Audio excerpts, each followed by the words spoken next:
EPFO, Employees Provident Fund Organization, has created a major change this year in their exam pattern.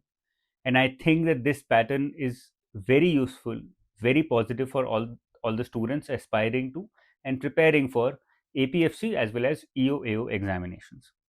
Change क्या है पहले वो discuss कर लेते हैं और कैसे फ़ायदा करेगा स्टूडेंट्स को वो डिस्कस कर लेते हैं. तो EPFO लास्ट ईयर तक 2023 तक they used to conduct two different exams, APFC for group A service and enforcement officer oblique account officer for group B service.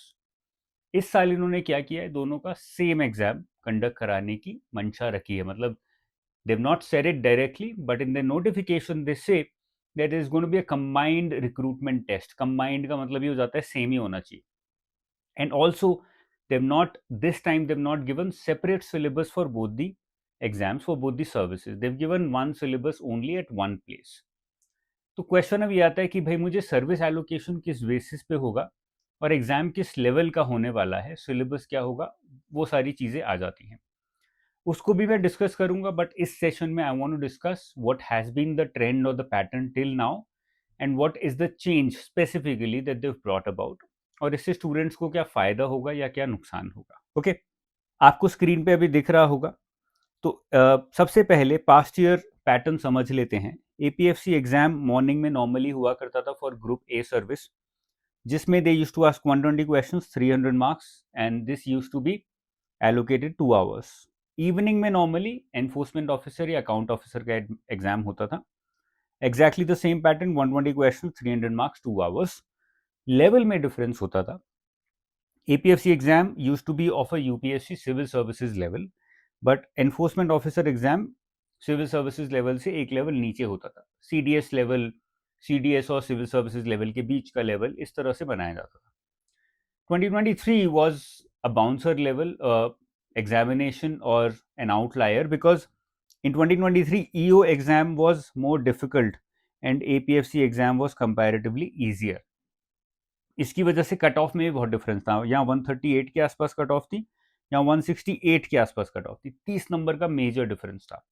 Despite this, suppose to be an easier exam with more posts, with more vacancies, तो इसका cut off काफ़ी नीचे गया था जो कि expected नहीं था. But because the syllabus, the exam was so difficult, तो इसलिए लग गया था कि ये नीचे ही जाएगा.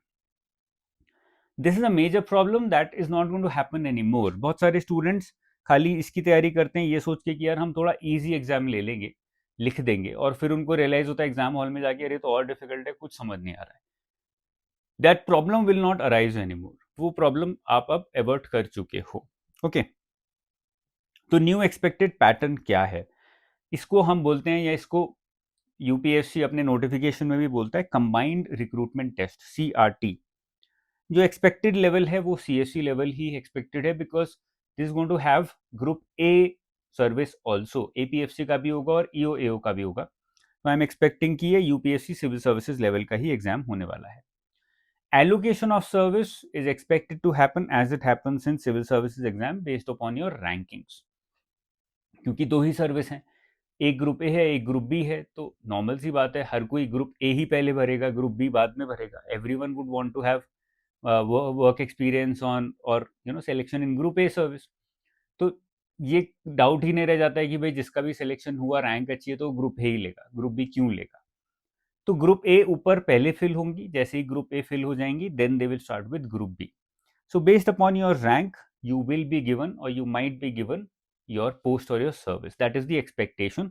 They've not mentioned it. This is all based upon interpretation, my interpretation from the notification. Okay.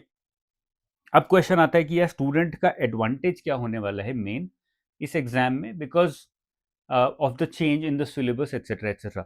एक और बात, लास्ट ईयर तक दोनों के सिलेबस में थोड़े चेंजेस हुआ करते थे, but this year they've given one syllabus only, one combined syllabus. तो इसीलिए ये बहुत बड़ा फायदा स्टूडेंट्स को होने वाला है कि उनको अलग अलग तैयारी नहीं करनी पड़ेगी. अब lot of students wanted to give and used to give exams of both the services, तो उनको दो एग्जाम लिखने पड़ते थे, दो अलग अलग सिलेबस पढ़ने पड़ते थे. अब वो जरूरत नहीं है. So syllabus has combined now which is going to be a major advantage for a lot of students. जो स्टूडेंट खाली ग्रुप बी सर्विस टारगेट कर रहा है उसको थोड़ा सा बुरा लग सकता है, बट वैसे स्टूडेंट्स काफ़ी कम हैं.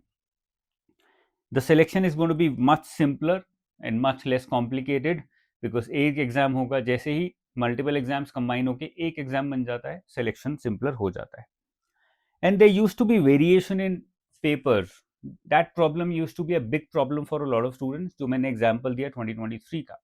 ऐसी प्रॉब्लम्स अब नहीं होंगी. Variation in papers will not happen there because there will be only one paper. तो वो प्रॉब्लम भी आपने रिजॉल्व कर दी. So it is expected to be a good positive move, and I think students should take it like that and prepare accordingly. Have a look at the syllabus. I will also try and decode the syllabus in another session. और syllabus को अच्छे से देखिए, अच्छे से पकड़ के रखिए, अच्छे से कवर करिए. मैं सोर्सेज भी डिस्कस करूंगा, बहुत सारी चीज़ें डिस्कस करूंगा अपने फ्यूचर सेशंस में. एक एक करके आपको वो क्लैरिटीज मिलती जाएंगी. Okay, keep studying hard. I will see you very soon. All the best. Bye bye.